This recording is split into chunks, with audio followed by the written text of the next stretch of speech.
governo perfeito de paz. Parte 1. Visto que os nossos primeiros pais rejeitaram a lei de Deus, o governo humano veio a estar sobre o controle de Satanás. A Bíblia chama a Satanás apropriadamente de Deus deste sistema de coisas. Isso está escrito em 2 Coríntios, capítulo 4, versículo 4. As guerras, a crueldades, a corrupção e a instabilidade dos governos dos homens provam que ele o é. A Liga das Nações e as Nações Unidas falharam em estabelecer a paz no meio da confusão. A humanidade clama por um governo de paz. Não é razoável pensar que o Criador, que tem por propósito restaurar o paraíso nesta terra, providenciasse também um governo perfeito para este paraíso. É exatamente isso o que Jeová se propôs a fazer. O rei que o representa neste governo é o seu príncipe da paz, Cristo Jesus. E é da abundância do domínio principesco e da paz não haverá fim, conforme está escrito em Isaías, capítulo 9, versículos 6 e 7. A Bíblia mostra que o governo perfeito estará no céu.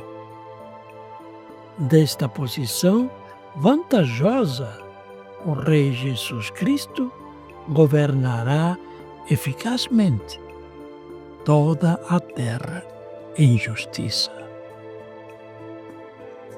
Além disso, ele terá governantes associados neste governo invisível, celestial.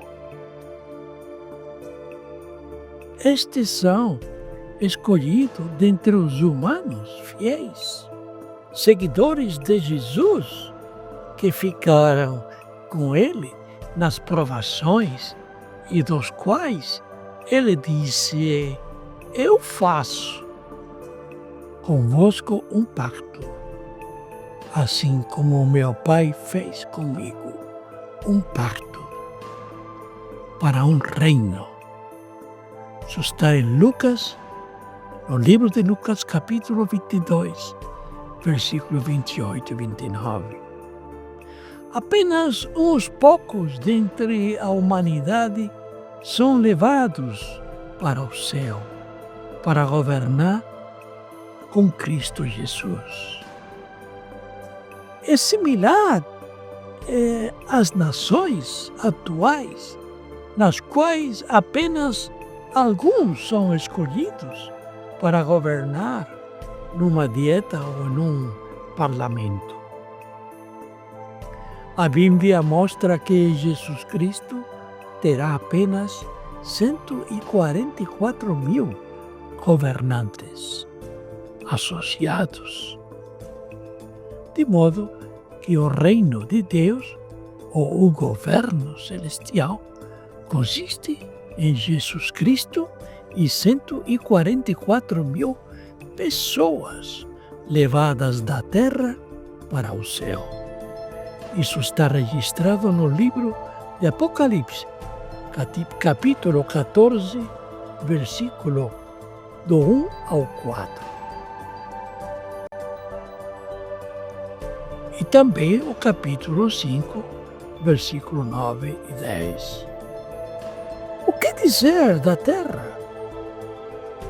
O Salmos 45, versículo 16, menciona que o reino designará príncipes em toda a terra. Príncipes ou superintendentes governamentais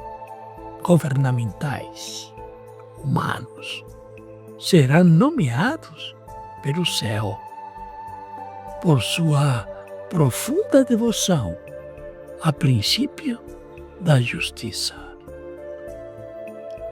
Veja Isaías, capítulo 32, versículo 1. Quando e como é estabelecido esse governo tão perfeito? Quando Jesus estava na terra, este reino era o tema principal da sua pregação, conforme Mateus, o livro de Mateus, capítulo 4, versículo 17, e Lucas, capítulo 8, versículo 1. Não obstante, ele não estabeleceu o reino naquele tempo, nem por ocasião da sua ressurreição, conforme Atos, capítulo 1, versículos do 6 ao 8. Mas mesmo quando ascendeu aos céus, ainda tinha de esperar o tempo designado de seu Pai Jeová, conforme Salmos, capítulo 110, versículo 1 e 2. E o livro de Hebreus, capítulo 1, versículo 13.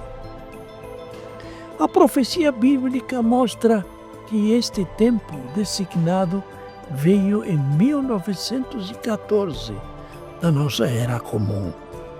Entretanto, alguns talvez perguntem, em vez de iniciar um governo perfeito, não marcou 1914 o início do aumento das aflições do mundo? Este é exatamente o ponto. Há uma relação íntima entre a vinda do reino de Deus e os eventos catastróficos dos anos recentes. Uma delas é a profecia do próprio Jesus, proferida há 1900 anos atrás, a respeito do sinal que apareceria no fim do sistema de coisas e que provaria que ele estava invisivelmente presente com poder régio. Ele disse em resposta à pergunta de seus discípulos a respeito deste sinal: nação se levantará contra nação, reino contra reino, haverá escassez de víveres e terremotos num lugar após outro. Todas essas coisas são um princípio da história de aflição, conforme mencionadas em Mateus, capítulo 24, versículo 3, versículo 7 e versículo 8. Continuaremos na parte 2 do novo vídeo. Não perca!